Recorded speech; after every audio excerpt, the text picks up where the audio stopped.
Hi, my name is Yurielys Armas. My candidate number is 0074. My center number is US675. Today I'll be discussing the prompt, to what extent do schools prepare individuals for future jobs.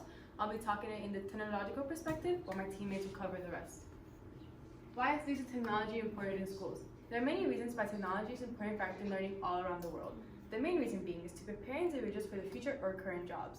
Students specifically use technology for many reasons, one being to move at their own pace. This means if they would like to move ahead of their class, they could. This also works with the students that are falling behind class as well. Students also use technology to communicate with their teachers about an assignment they do not understand. Schools have also started testing online rather than on paper. Lastly, now that students have the option to go online and look up anything, meaning that they have more resources available now than they did back then. This is an example of a teacher and a student using technology to learn something. The Microsoft Certificate. In schools, students normally take a computer class, also known as a research class. In this class, students learn about Microsoft and eventually take a test on all of its individual programs. This includes Word, PowerPoint, Excel, and many more. This software allows students to have the ability to make a detailed PowerPoint presentation with transitions and images as well as many more options. Microsoft is a well-known and used software all around the world, as it's something that individuals use in their daily jobs. By allowing students to get a certificate in Microsoft, it gives them an advantage over the people who do not have this in the workplace. This is an example of the Microsoft certificate. Global problem. The issue at hand is that some countries do not have the advantage of using technology in their classrooms. The countries that do have technology, however, may have a city that does not have enough money to have computers in their school systems. Reasons why not all schools across the world have technology. There are many reasons why countries all around the world do not have technology. The main reason that countries do not have technology are considered to be poor or falling behind in modern times. These poor countries are less likely to have technology in their classrooms for many reasons. This does not necessarily mean that all rich countries have technology either. There are still a few countries that have a state within them that may not have the advantages of having technology in their school systems. Those states are most likely behind because of cultural beliefs or political restraints. This is an example of the countries that are considered to be poor. Local education in Alabama. In Alabama, they recently started giving their students personal computers. By them allowing the students to have personal computers, they now have able to submit their assignments from the comfort of their own home. Before, the students would have to rush in class or stay up late to turn in their assignments the next day. Now that they have computers, they could email their teachers on any concerns they might have on the current assignment.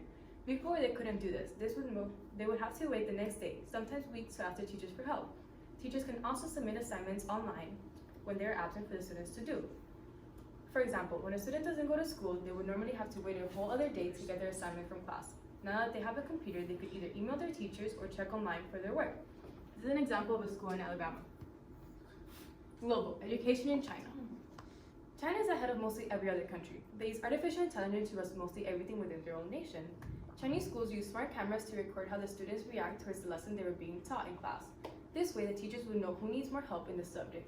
That's not all. Teachers also use software that allows their workload to be less than the average teacher. The software will check papers and input grades.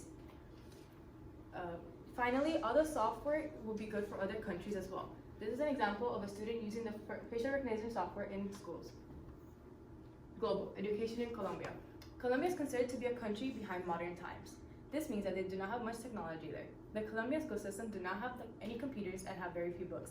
This poses as a disadvantage to the students who are behind or ahead in their classes. Without computers, individuals would not want to work at a bank, or a simple office job would not have the advantage over the ones who do know how to use a computer. If they were exposed to technology in schools, they would know how to operate a computer without any complications. This is an example of a school in Colombia. How can we improve the use of technology in schools all around the world? First, we can donate our used and old computers to nearby schools or get them delivered to a school in a different country. Second, we could donate our used textbooks to those schools as well. Now that the schools that do not have access to technology. For example, locally in Alabama, they have already started to give their students a school-issued laptop. This has improved the way that students communicate with their teachers and the way that they submit assignments. Students who are also transitioning from middle school to high school have it much easier than they did a couple years ago. By them having access to computers, it gives them more experience they need to work at a simple office job. One of these solutions has also worked globally in Colombia. There are some foundations that have been collecting school supplies such as pencil, books, and papers.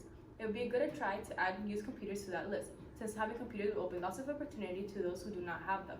With a simple donation, students will have a huge opportunity like those in Alabama with the office jobs. This is an example of a student reading a book and another student creating a campaign poster. These are my references.